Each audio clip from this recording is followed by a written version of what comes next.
I promised when I got elected I'd always give it to you straight from the shoulder. The good, the bad, the truth. So as we head into Christmas weekend, I want to answer your questions about the rising number of COVID cases, COVID-19 cases. And I want to start by acknowledging how tired, worried, and frustrated I know you are. I know how you're feeling. For many of you, this will be the first or even the second Christmas where you look across the table, will be an empty kitchen chair there. Tens of millions have gotten sick. We've all experienced upheaval in our lives. But while COVID has been a tough adversary, we've shown that we're tougher. Tougher because we have the power of science and vaccines that prevent illness and save lives. And tougher because of our resolve. So that, let me answer some questions that lay out the steps the Vice President and I are taking to prepare for the rising number of cases experts tell us we can expect in the weeks ahead. First, how concerned should you be about Omicron, which is now the dominant variant in this country, and it happened so quickly? The answer is straightforward. If you're not fully vaccinated, you have good reason to be concerned. You're at a high risk of getting sick. And if you get sick, you're likely to spread it to others, including friends and family. The unvaccinated have a significantly higher risk of ending up in a hospital or even dying. Almost everyone who has died from COVID-19 in the past many months has been unvaccinated. Unvaccinated. But if you're among the majority of Americans who are fully vaccinated, and especially if you've gotten the booster shot, that third shot, you have much less reason to worry. You have a high degree of protection against severe illness. But because Omicron spreads so easily, we'll see some fully vaccinated people get COVID, potentially in large numbers. There will be positive cases in every office, even here in the White House among the vaccinated from Omicron. But these cases are highly unlikely to lead to serious illness. Vaccinated people who get COVID may get ill, but they're protected from severe illness and death. That's why you should still remain vigilant. According to our doctors, even if you're fully vaccinated, you should wear a mask when indoors and in public settings. Wearing a mask provides extra protection for you and those around you. And I know some Americans are wondering if you can safely celebrate the holidays with your family and friends. The answer is yes, you can. If you and those you celebrate with are vaccinated, particularly if you've gotten your booster shot.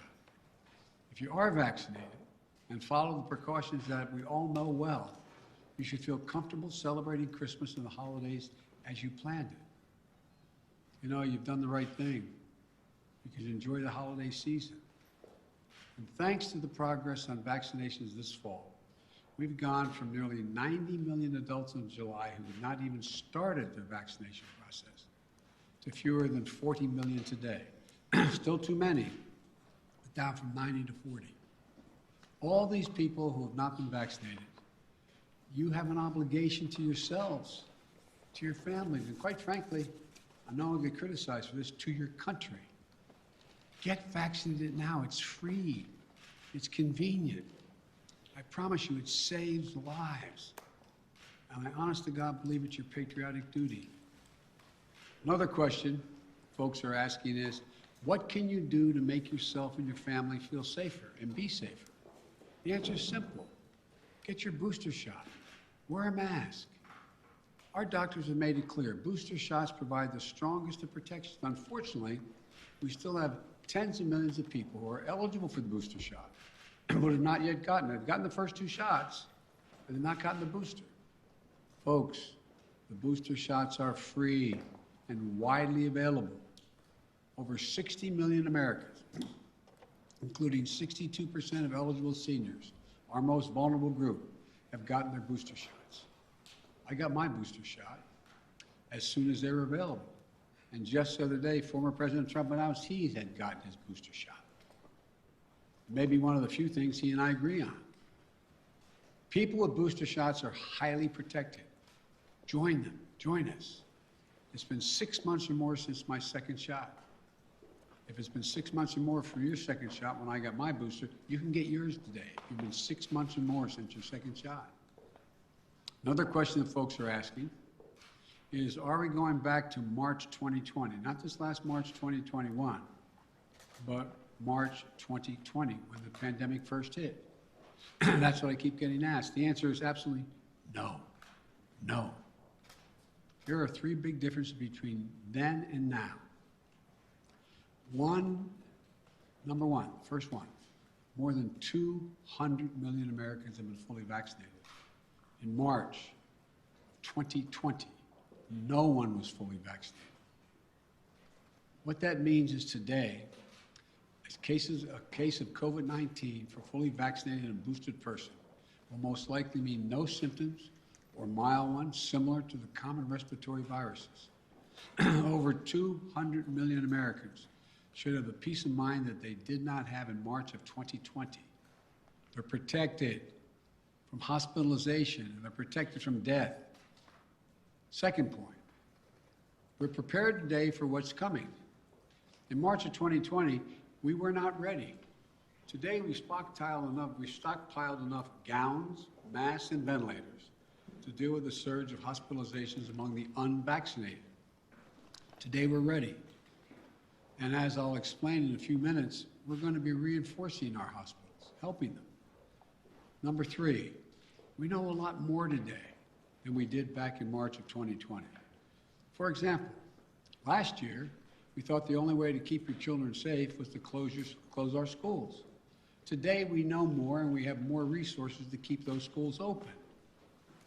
You can get 5 to 11-year-olds vaccinated, a tool we didn't have until last month. Today, we don't have to shut down schools because of a case of COVID-19. Now, if a student tests positive, other students can take the test and stay in the classroom if they're not infected, rather than closing the whole school or having to quarantine. We can keep our K through 12 schools open. That's exactly what we should be doing. So folks, let me summarize. We should all be concerned about Omicron, but not panicked. If you're fully vaccinated, and especially if you got your booster shot, you are highly protected. And if you're unvaccinated, you're at a higher risk of getting severely ill from COVID-19, getting hospitalized, and even dying. So the best thing to do is get fully vaccinated and get your booster shot. And no, this is not March of 2020. 200 million people are fully vaccinated. We're prepared. We know more. We just have to stay focused. So that's where we stand. Now let me tell you about the additional steps I'm ordering today to take on what is coming. I know you've heard a lot of this in the news already this morning. 3 weeks ago, I laid out a COVID-19 action plan for this winter that prepared us for this moment. Today, we're making the plan even stronger. First, we're setting up our vaccination and booster efforts. We're stepping it up significantly. In the past 2 weeks, we've seen the highest vaccination rates since last spring. And we aren't as vaccinated as a country as we should be, though. That's why we have added 10,000 new vaccination sites on top of the 80,000 sites that we already had in place. And even more will open in January. You know, there's some parts of this country where people are very eager to get their booster, where it's harder to get an appointment, So starting this week, I'll be deploying hundreds more vaccinators and more sites to help get the booster shots in people's arms. I've ordered FEMA, the Federal Emergency Management Agency, to stand up new pop-up vaccination clinics all across the country where you can get that booster shot. We've opened, we've opened FEMA vaccination sites in Washington State and New Mexico recently as cases have increased. And today, I'm directing FEMA to stand up new sites in areas where there is a high demand. These steps are going to help us add more and more booster appointments and just over the next few weeks. I also want to say a word to parents. If your children are not vaccinated, please get them vaccinated. If you're a parent, understandably, who waited to see how the first shots went with other kids, before getting your own kid vaccinated, you can stop waiting. 6 million children in our country, ages 5 to 11, are vaccinated. Get your children protected today, now. For those parents out there who have a child that's too young to be vaccinated, that is under the age of 5, I know this can still be a scary time. But one thing you can and must do while we await vaccines for children under 5, get yourself fully vaccinated and boosted, as well as those around you, your children, your caregivers, your siblings. It's critical to mask up in public indoor places. We know that our youngest children have only rarely been impacted by serious COVID-19 cases, but they can be further protected if they're surrounded by vaccinated people. And again, to folks who are not vaccinated, you might think you're putting only yourself at risk, but it's your choice. Your choice is not just a choice about you. It affects other people. You're putting other people at risk. Your loved ones, your friends, neighbors, strangers you run into. And your choice can be the difference between life or death. The longer the virus is around, the more likely variants form. It may be deadlier than the ones that have come before.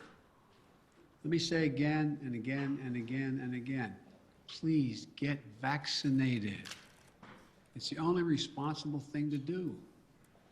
Those who are not vaccinated are causing hospitals to become overrun again. I just spoke to the governor of New York. Every COVID-19 hospital means someone with a heart attack, cancer, or other serious illness may not get that bed and that life-saving care they need in the hospital. Look, let me give it to you straight again. Omicron is serious, potentially deadly business for unvaccinated people. Let me be clear. Thanks to the prior administration and our scientific community, America is one of the first countries to get the vaccine. Thanks to my administration and the hard work of Americans, we led a rollout that made America among the world leaders in getting shots in arms. But uptake slowed this summer as vaccine resistance among some hardened. Look, the unvaccinated are responsible for their own choices. But those choices have been fueled by dangerous misinformation on cable TV and social media. You know, these companies and personalities are making money by peddling lies and allowing misinformation that can kill their own customers and their own supporters. It's wrong. It's immoral. I call on the purveyors of these lies and misinformation to stop it. Stop it now. One of the other things that we know that has to be done is more testing. Because Omicron spreads easily, especially among the unvaccinated. It's critically important that we know who's infected. That means we need more testing. And on that score, we're now where we should be. Yes, we have over 20,000 free testing sites. Yes, we've used the Defense Production Act and spent $3 billion to greatly expand the number of at-home tests available for purchase online and at your local pharmacy. And yes, we made sure insurance covers the PCR tests you get in the hospital or at your doctor's office. But starting next month, private insurance will also cover at-home testing. So you can order a test online and get reimbursed. We're providing access to free at-home tests for those who may have insurance as well, may not have insurance, I should say, as well. But it's not enough. We have to do more. We have to do better, and we will. Starting this week, the federal government will set up emergency testing sites in areas that need additional testing capacity. Before Christmas, the first several of these federal testing sites will be up and running in New York City, with many more to come. This free testing is going to help reduce the waiting lines, the time you have to stand there, and sometimes it's an hour or more. We're going to continue to add federal testing sites where needed, so that if you want an immediate test, there'll be a place where you can go get it. We also need to do better with at-home testing. So I'm announcing today the federal government will purchase $500 million that's not million, billion with a B, additional at-home rapid tests with delivery starting in January. We'll be getting these tests to Americans for free. And we'll have websites where you can get them delivered to your home. We've arranged for it to be easier for you to find a free COVID testing site near you on Google. Just enter COVID test near me in the Google search bar, and you can find a number of different locations nearby where you can get tested. We're going to continue to use the Defense Production Act, as we did earlier this month, to make sure we're producing as many tests and as quickly as possible. The bottom line is it's a lot better than it was, but we're taking even more steps to make it easier to get tested and get tested for free. Next, we're preparing hospitals for what's coming. Those 40 unvaccinated adults have a good chance of getting COVID-19, and some of you will get very sick. That'll mean hospitals are going to get extremely stressed again, both in terms of equipment as well as personnel to care for those who get sick. That's why my administration has stockpiled and pre-positioned millions of gowns, gloves, masks, and ventilators. We call it PPP. We're ready to send them immediately to any state that needs more. In addition, I've directed the Pentagon to mobilize an additional 1,000 troops to be deployed to help staff local hospitals and expand capacity. That's 1,000 military doctors, nurses, and medics. We've already started moving medical teams. They've already landed in Wisconsin and Indiana this week. This is on top of 300 federal medical personnel that are now on the ground, having deployed since we learned about Omicron. Look, while we know staffing is the biggest need for hospitals, some may need more beds as well. We're prepared. I've directed FEMA to activate the National Response Center and begin deploying teams now to provide additional hospital beds. We'll begin to construct emergency capacities near hospitals, in parking garages, and nearby buildings to be ready if needed. And the federal government is paying for all of this, period, all of it. Further, FEMA will deploy hundreds of ambulances and EMS crews so that if one hospital fills up, we can transport patients to beds elsewhere. This week, we'll send dozens of ambulances to New York and Maine because the COVID is spreading very rapidly to help transport patients.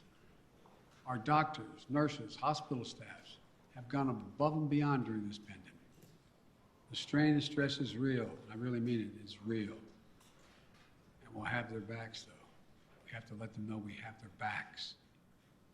Finally, we're making sure that COVID-19 no longer closes businesses or schools. Last week, the federal court reinstated my administration's vaccination or test. The vaccination or test rule for businesses with more than 100 employees. The rule requires employers with 100 or more employees to protect their workers who are on site and indoors with the requirement that they be vaccinated or tested each week or go home. These rules are going to keep workers safe, and keep workers safe will help keep businesses open. When people are vaccinated or tested, they are much less likely to get sick and less likely to spread it to others. Customers are more likely to come in and shop because they know it's a safe environment. I know vaccination requirements are unpopular for many. They're not even popular for those who are anxious to get them.